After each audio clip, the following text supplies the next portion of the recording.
Hi, I'm making this video basically because I need to start a conversation. You're gonna see me looking down, it's just my notebook. I apologize for not making eye contact. But like I said, a conversation needs to start. Um, I've been following the news almost obsessively since COVID-19 made its way to North America, and it's become quite clear that transparency and effective communication is necessary for understanding, and understanding is necessary for change. I need the world to understand the inequalities I face so we can fix them for my kids, for our kids. Part of parenting, of course, is protecting your kids from known evils, from your personal pains.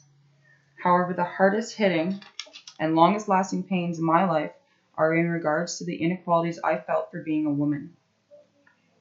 Inequality towards women is a global pandemic of its own.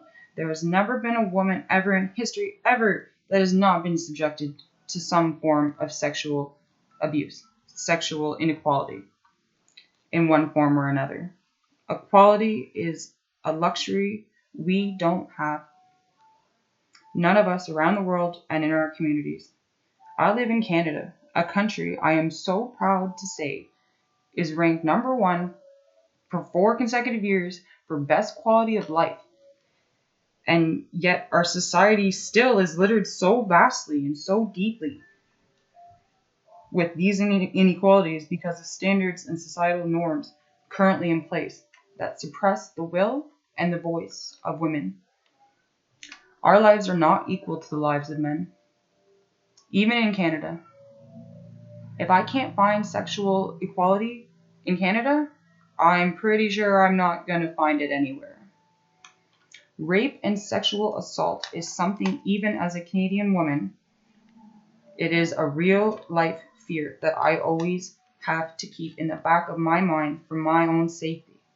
I have to be afraid of and cautious towards men to a certain extent to keep me safe. Society has taught me all my life that if I'm not careful and vigilant, then I run the risk of putting myself in harm's way at the hands of a vicious predator.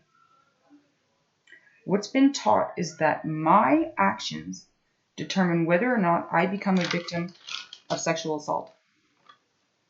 She asked for it. We've all heard that. She asked for it. It's her fault.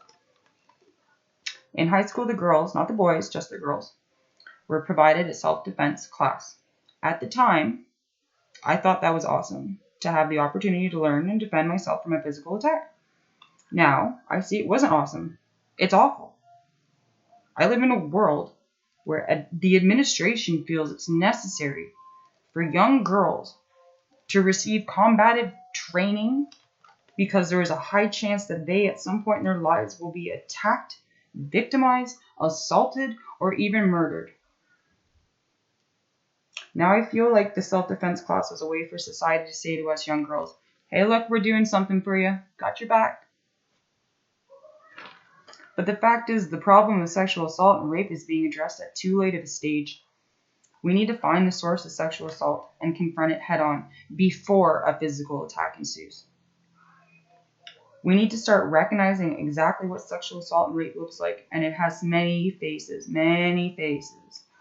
As a society, we need to identify rape and sexual inequality. We need to look it in the eye, call it by its name, accept no excuses for the truly horrendous act, and we need to obliterate it.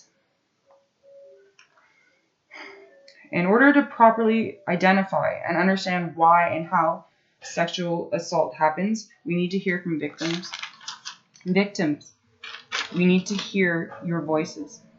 We need to get uncomfortable. We need to literally walk the world through all the pains and indignities we are still living. Nothing will ever change if we don't. I am so sick and tired of being sick and tired. A phrase that has resonated with me through the Black Lives Movement. As I said, I've been following the news across North America. So much has happened. So many tragedies. So much inhumanity. whether it was the neglect and abuse of our elders in nursing homes or due to issues around race and police brutality. I want to refer to something the governor of New York discussed in one of his daily briefings. He pointed out that the disease known as COVID-19 or coronavirus hit us hard on a global scale. It made us change drastically as a global society to preserve life. We changed. We did it for the betterment of humanity. And now we are extending our reach to preserve life and to bring equality to people of color. I'm down. Let's do it. But as you extend that helping hand their way, I want you to take your other hand and extend it to me and to my mother and to my sister and to my daughters. We need to change as individuals and as a society to end sexual equality.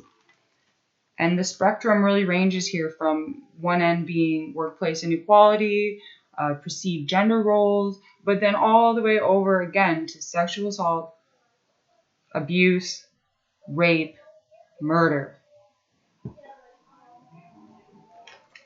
Across the board and around the world, hate crimes are being committed against women. We need to work towards a world where women are no longer looked upon as a symbol of sex, obedience, complacency, or silence.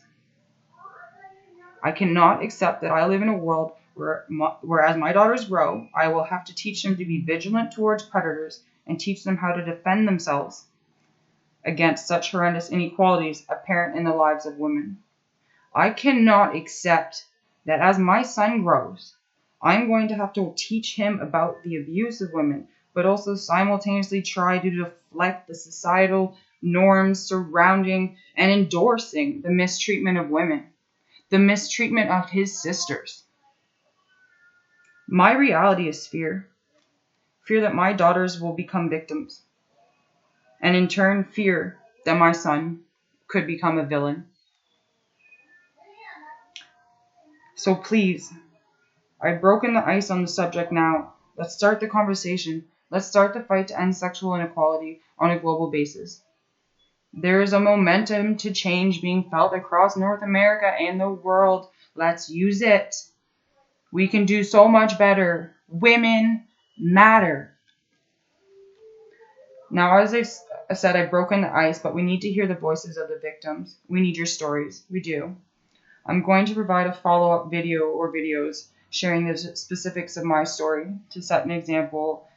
I'm going to put myself out there in hopes that it will inspire some change.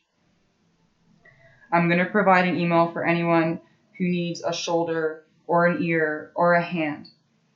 For people who have been pushed down so deeply that they can't break the silence for themselves. This will be a safe place with no judgment, just to speak up and be heard and have some sort of sense of closure. So to everybody watching, I really appreciate the views, but we need to get this message out there. We need to stop this now. We need to work towards a world where inequality it doesn't exist. We have to. It's a trying task, but we have no choice. It's for our kids. It's for our future. So again, thank you, and you'll be seeing me. Thanks.